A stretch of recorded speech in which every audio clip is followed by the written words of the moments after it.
Au fait, ce que nous déplorons, la manière de faire du maire de la ville. Depuis un certain temps, depuis le départ du maire titulaire, le maire adjoint se fait passer comme un tyran.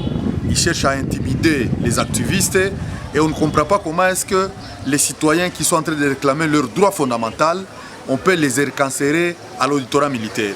Ils viennent d'y passer aujourd'hui 24 heures et on ne comprend pas comment est-ce que quelqu'un qui réclame son droit légitime est séquestré jusqu'à être acheminé dans un cachot. Nous disons que l'activisme n'est pas un crime et les autorités doivent relâcher nos militants et le gouvernement provincial qui est national doivent mettre pression sur le directeur de la régie des eaux qui est en train de mettre la population en misère en le privant d'une d'arrêt très spéciale.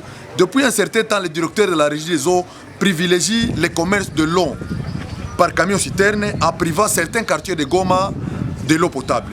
Nous continuons toujours à dénoncer cela. Aujourd'hui, dans les quartiers Mourara, par exemple, il n'y a pas de l'eau. La population est victime juste parce que les mercenaires roumains sont à l'hôtel Mbinza.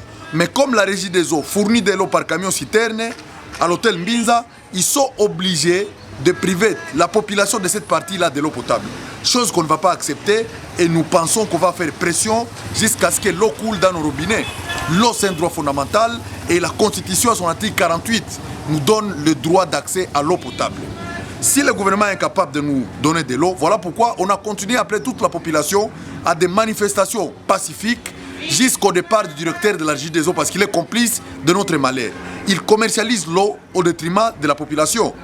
C'est qu'il doit nous dire pourquoi les vannes qui alimentent la partie est de Mourara, jusqu'à aujourd'hui, l'eau ne coule pas dans des robinets. C'est juste parce qu'il est dans le but lucratif de vendre de l'eau aux mercenaires roumains qui logent dans Binza Hotel et la population devient victime juste à cause de ça.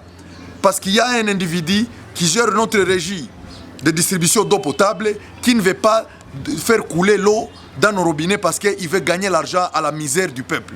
C'est pour cela qu'on appelle la population à s'élever contre cette pratique antipatriotique du directeur de la régie des eaux et nous allons continuer à manifester. Même si on nous arrêtait combien de fois, on doit continuer à faire pression à la régie des eaux parce que de l'eau, c'est un droit fondamental et c'est la première d'arrêt alimentaire mondial.